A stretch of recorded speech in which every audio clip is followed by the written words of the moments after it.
1 2 1 2. Check 1 2.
One, two, 1 2.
Ladies and gentlemen, distinguished guests, please take your seats and silence your cell phones. The program will begin shortly.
Ladies and gentlemen, distinguished guests, the Vice President of the United States and Second Gentleman, Douglas Emhoff.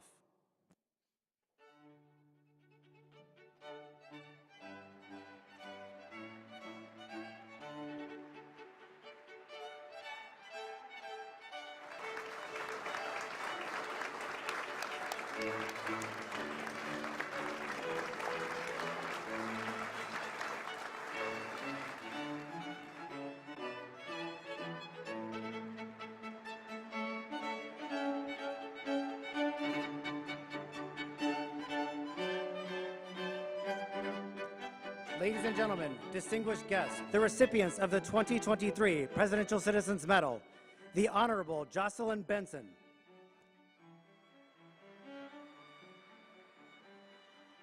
the Honorable Russell Wesley Bowers, U.S. Capitol Police Private First Class Harry A. Dunn, U.S. Capitol Police Sergeant Caroline Edwards,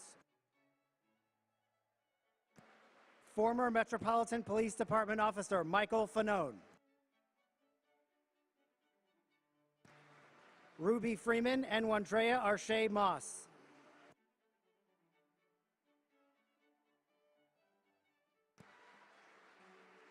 U.S. Capitol Police Sergeant Aquilino A. Ganell, U.S. Capitol Police Officer Eugene Goodman,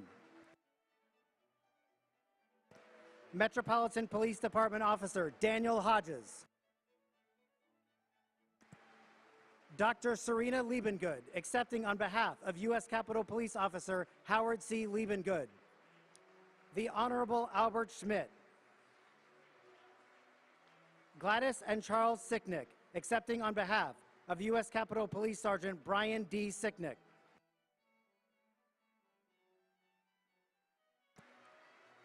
Aaron Smith, accepting on behalf of Metropolitan Police Department Officer Jeffrey L. Smith.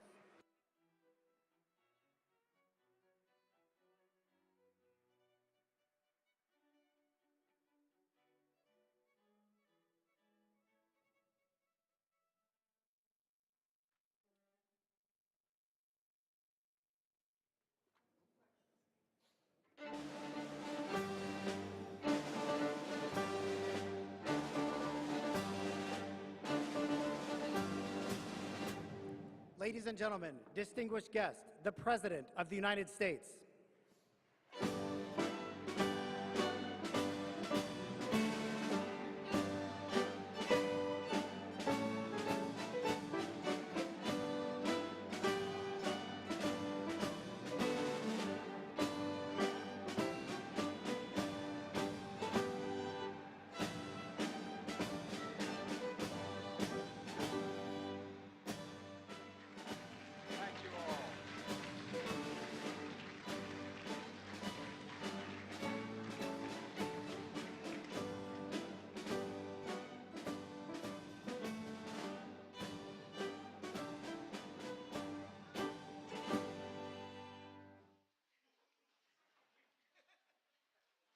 Thank you all very, very much. 2 years ago, on January the 6th, our democracy was attacked. There's no other way of saying it. The U.S. Capitol was breached, which had never happened before in the history of the United States of America, even during the Civil War. A violent mob of insurrectionists assaulted law enforcement, vandalized sacred halls, hunted down elected officials, all for the purpose to attempt to overthrow the will of the people and usurp the peaceful transfer of power. All of it was fueled by lies about the 2020 election. But on this day, 2 years ago, our democracy held because we, the people, as the Constitution refers to us, we, the people, did not flinch. We, the people, endured. We, the people, prevailed. On this day of remembrance, joined by the Vice President and the Second Gentleman and all of you, we honor a remarkable group of Americans who embodied the best before, during, and after January the 6th, 2021. For the first time in my presidency, I'm bestowing the Presidential Citizens Medal, one of our nation's highest civilian honors. It recognizes, quote, citizens of the United States of America who have performed exemplary deeds of service for their country or their fellow citizens, end of quote. In a few moments, the full citation of their exemplary deeds will be read by a military aide. But this is who these people, these extraordinary Americans are. Heroic law enforcement officers. As Congressman Benny Thompson said, a man of immense character and honor himself eloquently said about these officers, he said, quote, you held the line that day, and what was on the line was our democracy, and history will remember your names. And history will remember your names. They'll remember your courage. They'll remember your bravery. They'll remember your extraordinary commitments to your fellow Americans. It's not hyperbole. That's a fact. That's a fact. And folks, history also going to remember your instincts to respond, to do something, as you did. And as we all watched, this is the irony of it all America watched it on television and saw it repeated and repeated. In the past months, we've heard you testify to the nation about what happened that day, what you were thinking of at the time it was happening, what you're thinking now. The threats, the violence, the savageness of what happened, the trauma, all real. And it's not exaggeration to say America owes you all. I really mean this. A debt of gratitude, one we can never fully repay unless we live up to what you did. Live up to what you did. And what you did was truly consequential. Not a joke. If I can halt for a second and just say to you, the impact, what happened on July the 6th had international repercussions beyond what I think any of you can fully understand. The first meeting I had of what they call the G7, the 7 leading economies in the world, democracies, I sat down. It was in February. It was in England. And I sat next to the President of France, across from the Chancellor from Germany, etc. And I said, America's back. You know what the response was? Not a joke. For how long? For how long? And I just sat there and looked, and I believe it was the Prime Minister of Italy who said, but I can't remember for certain which of the 6 said it.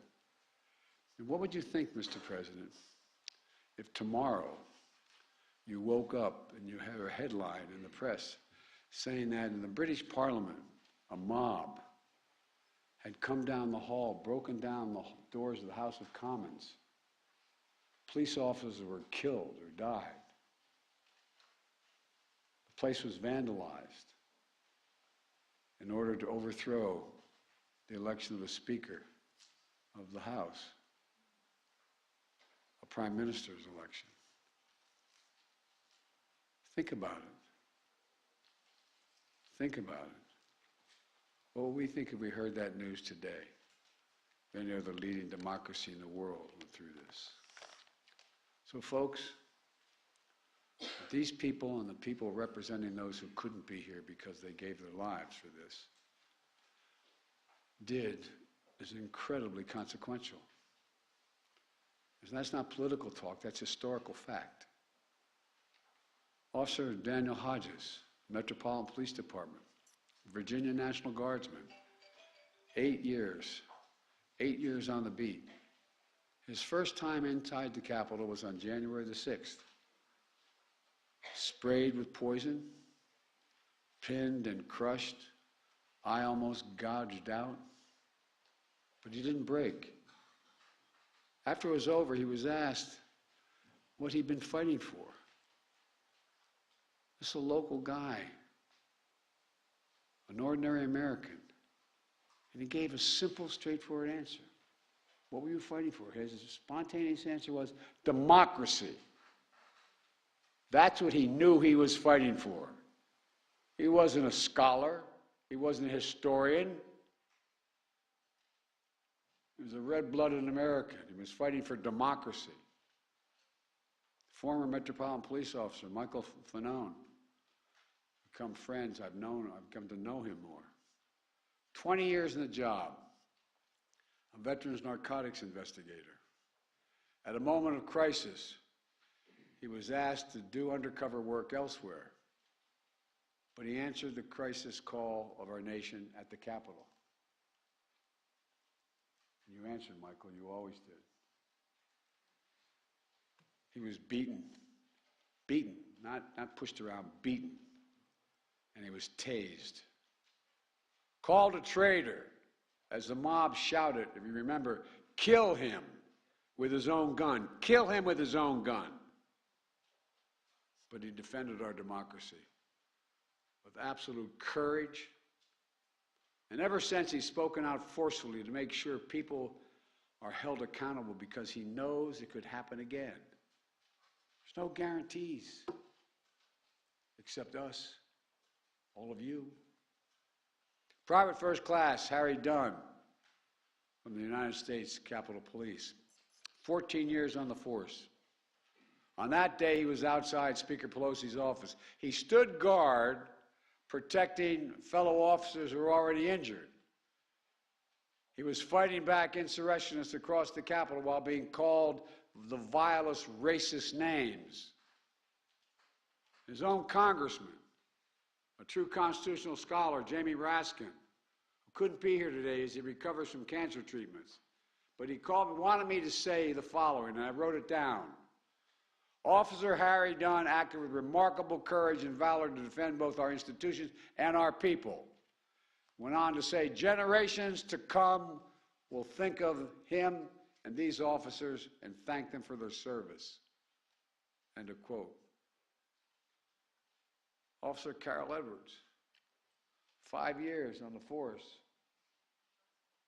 U.S. Capitol Police, on the front lines of the mob's first surge. And she stood there. She said, and I hope I'm correctly quoting you, she said, it looked like a movie. It looked like a movie. Sometimes in crisis, things look surreal. It looked like a movie. Knocked unconscious with traumatic brain injury.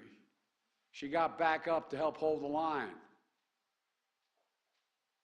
The granddaughter of 2 proud military veterans, she says it was her job to, quote, protect America's symbol of democracy, end of quote. That building. Sergeant Aquino, Aquilino. Thank you, pal. I'm glad you know your name.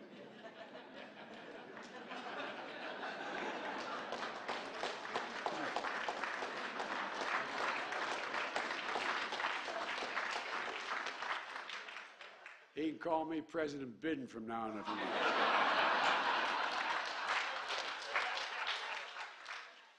A proud immigrant from the Dominican Republic, 16 years in the force.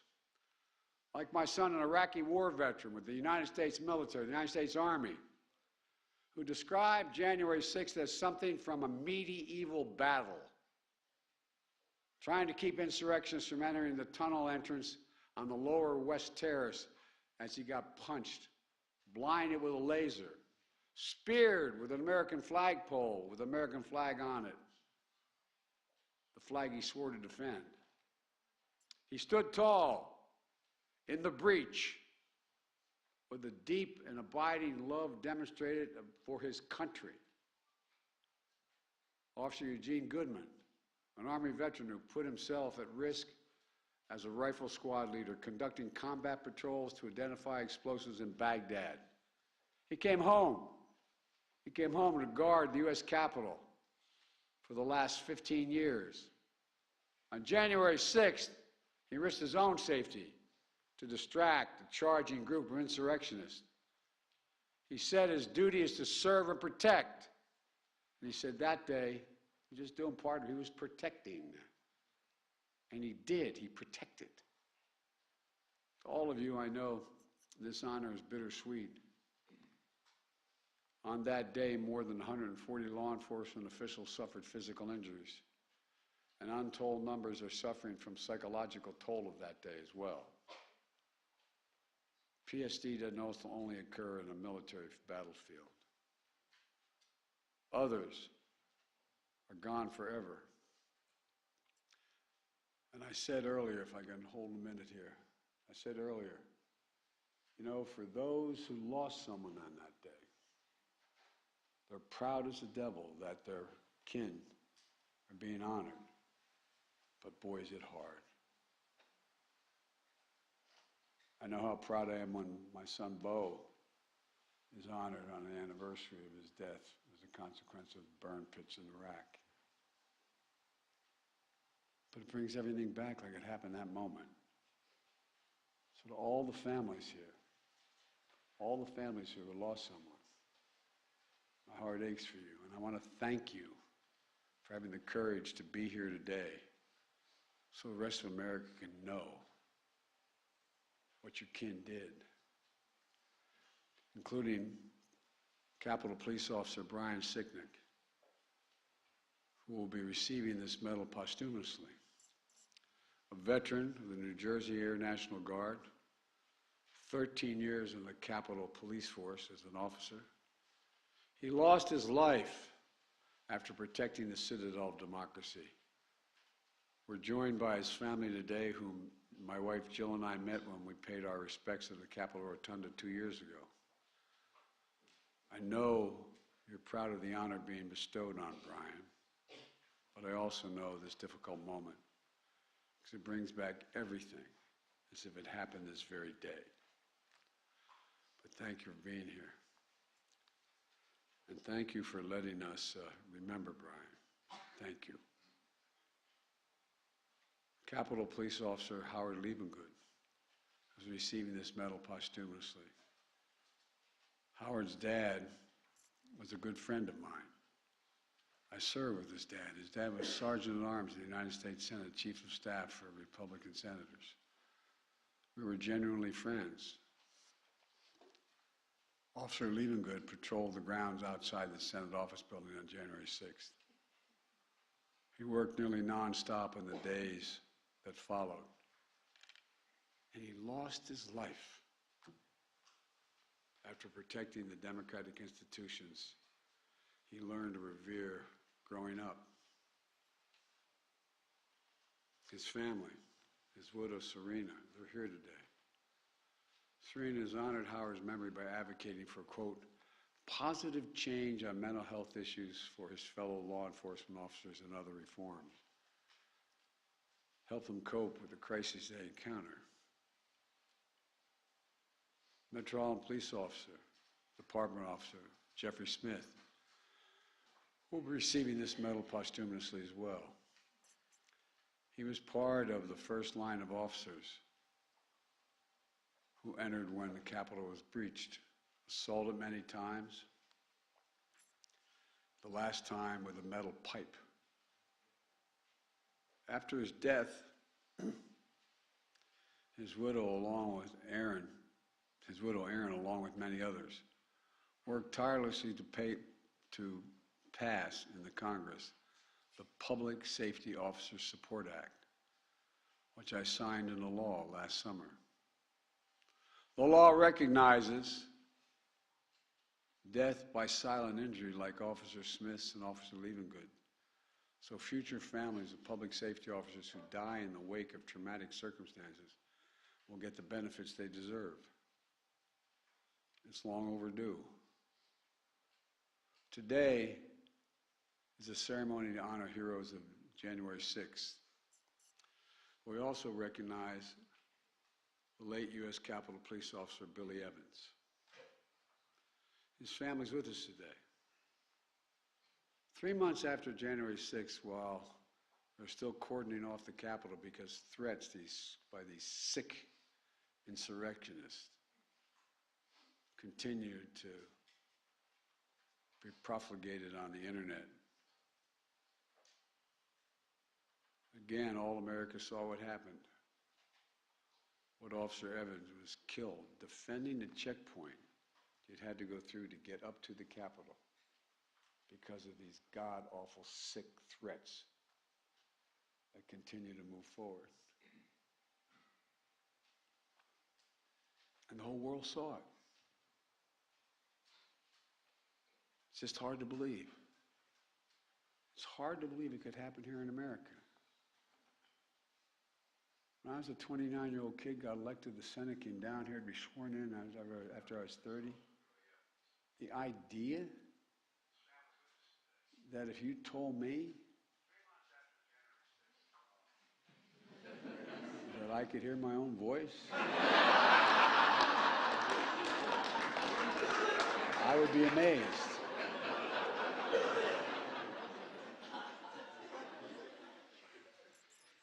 But all kidding aside, think about it. Think about this. Jill and I also met the family at the Rotunda to pay our respects, and I was honored to sign the law bill awarding the Congressional Gold Medal to those who protect the Capitol on January 6th and to honor Officers Sicknick, Evans, Liebengood, Smith for their sacrifices. These officers are the best among us.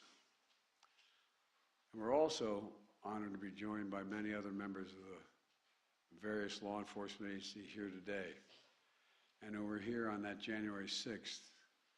We thank all of them as well.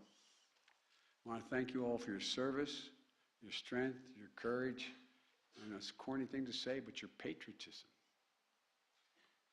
Joining these law enforcement officers honorees are 5 other public servants, Ruby Freeman and her daughter, Shay Moss. Where are you guys? Sitting up there, right in the middle.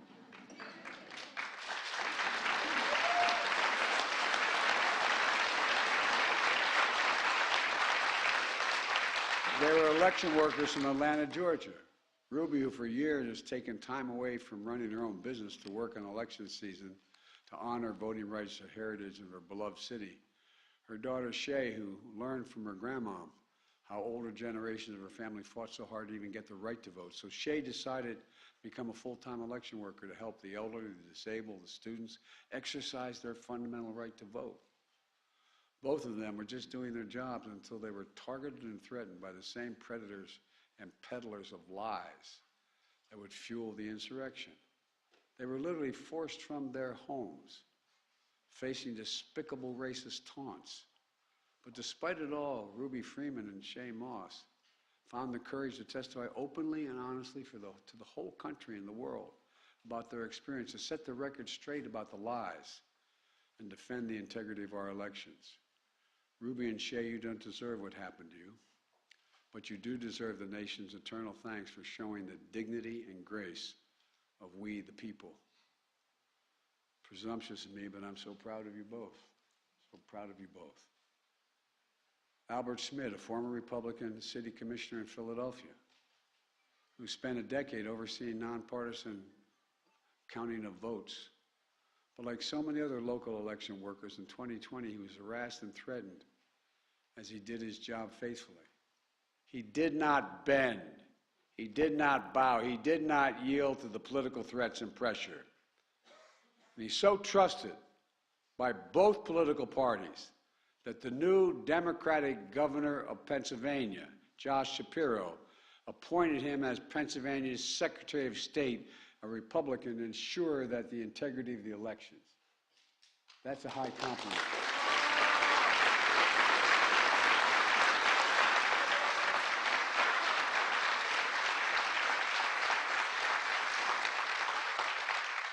His character and his commitment speak volumes of we, the people. That's what we also see in Jocelyn Benson, twice elected Michigan Secretary of State to protect the sacred right to vote and have that vote counted fairly. That's what she did in 2020, when she oversaw a record number of Michiganders turn out to vote in that election, only to find an armed mob outside of her home on Christmas Eve, when she and her son were decorating their Christmas tree inside. But she refused to back down. She'd done her duty. She'd kept her oath. Full of integrity, she is a true leader in our nation. And thank you, thank you, thank you for what you've done. I mean it.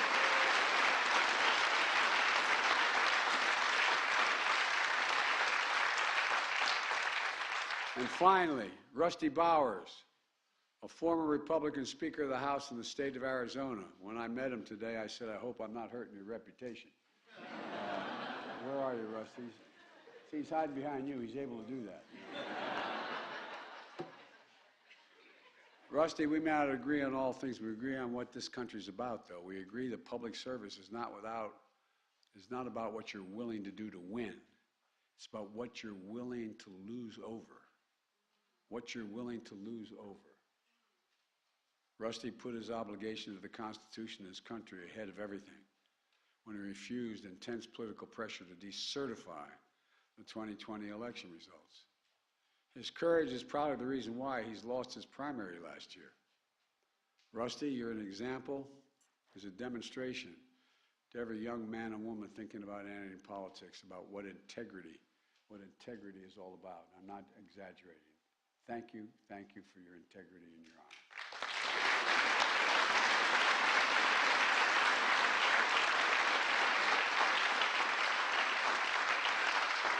So folks, my fellow Americans, I want you to give one round of applause again for today's recipients of the Presidential Citizens Medal, patriots who have performed exemplary deeds in the service of this great nation. And let me close with this. 82 years ago on this very day in 1941, President Franklin Roosevelt delivered a State of the Union address that became known as his famous Four Freedoms speech, as he defined America's place in the world. He reminded the American people of, quote, the strength from the things which have been done to make its people conscious of their individual stake in the preservation of democratic life in America. Things that have toughened the fiber of our people, renewed their faith, and strengthen the devotions of the institutions we make ready to protect. End of quote. 80 years ago, after that speech on this day, 2 years ago, we were reminded about the most fundamental of things, democracy itself. As I've said before, we face an inflection point in our nation's history. On January 6th is a reminder that there's nothing guaranteed about our democracy. Remember learning in undergraduate school, high school, that every generation is required to earn it, defend it, protect it. I was a senator for a long time. I was vice president, been president. I have to tell you, I began to think, looking back on it, that it was just permanent in the United States. It just was eternal. Nothing would happen. That's why I was so pleased to see Democrats and Republicans work together to pass the Electoral Count Reform Act that I just signed into law to protect the will of the people and the peaceful transfer of power. And defending and protecting our democracy also means that despite our differences of opinion, we must say clearly, with a united voice, that there's no place, none, zero place in America for voter intimidation, zero, never, and political violence. They're completely contrary to the notion of democracy. You know, America is a land of laws and not chaos, a nation of peace and not violence. We're not a land of kings and dictators, autocrats and extremists. As we see in today's honorees, we're a nation of we the people that toughen our fiber, renew our faith, and strengthen our cause. Just remember who in God's name we are. We're the United States of America. Not a joke. We're the United States of America. And there is nothing, there has never been a single thing we've set our mind to that we've been failed to accomplish. There's nothing beyond our capacity if we act together. Remember who in God's name we are. So God bless you all, and may God protect our troops, and may God protect those who stand watch over our democracy. I now have the opportunity and the great honor to award the medals to these incredible individuals and their representatives. Lieutenant Commander Shields, would you come and please read the citations?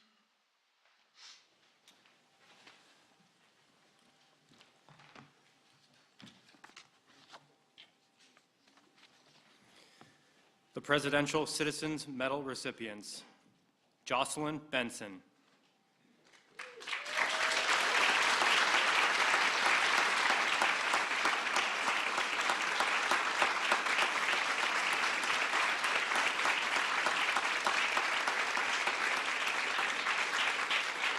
Jocelyn Benson was elected twice by the people of Michigan as their Secretary of State, where she continues her steadfast commitment to protect the right to vote and the integrity of our elections in the state of Michigan.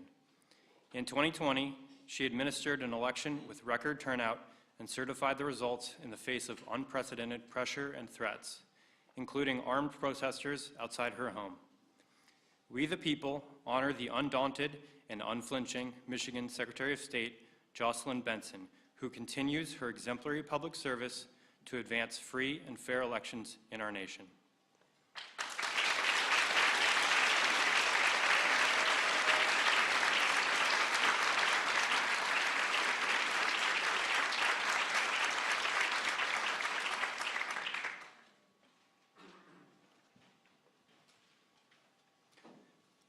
Russell Bowers.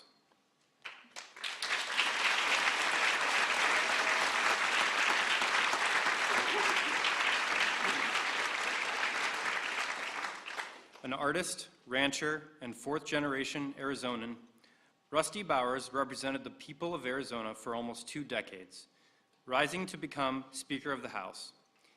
In a dire hour of our democracy, he put country before party by refusing attempts to decertify the 2020 election and overturn the will of the people. He endured menacing protests, including at his home, and eventually lost an election because of his courageous actions. We the people honor Rusty Bowers, a public servant guided by a deep faith and unbreakable oath to God, family, and country.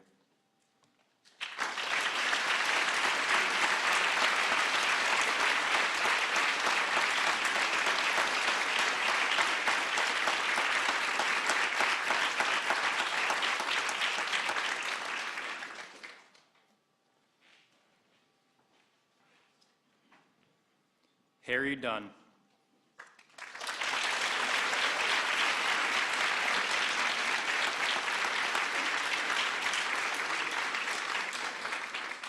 A champion college football lineman, Harry Dunn has put his protective instincts to a higher purpose as a U.S. Capitol Police officer. On January 6, 2021, he rushed to protect injured fellow officers fighting back insurrectionists. His powerful testimony describing violence and stinging racism laid bare the day's facts for history, and his advocacy on behalf of officers battling lasting trauma is helping to ease the stigma around mental health in our nation.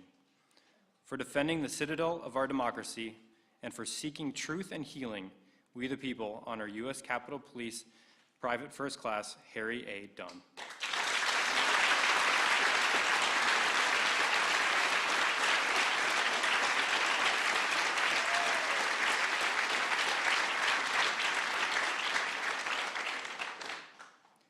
Caroline Edwards.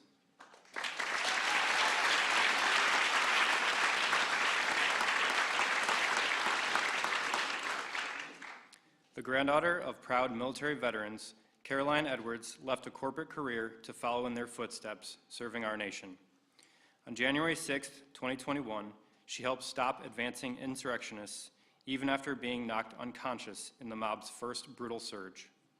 She has also fought for colleagues as a police union board member and peer counselor, and her congressional testimony will help ensure their valor is never forgotten. For her courageous defense of our democracy and service to fellow officers, we the people honor U.S. Capitol Police Officer Caroline Edwards.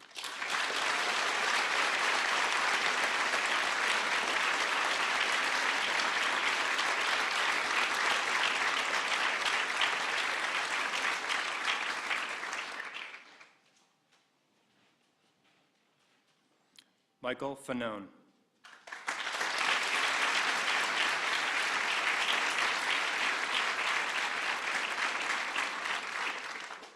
The grandson of a police officer, Michael Fanone was born to protect and serve.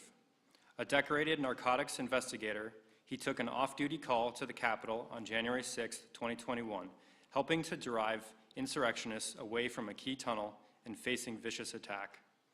He immediately became one of the day's most outspoken truth seekers. For his absolute courage in protecting the Capitol and our democracy, and his tenacious search for accountability, we the people honor former Metropolitan Police Department officer Michael Fanone.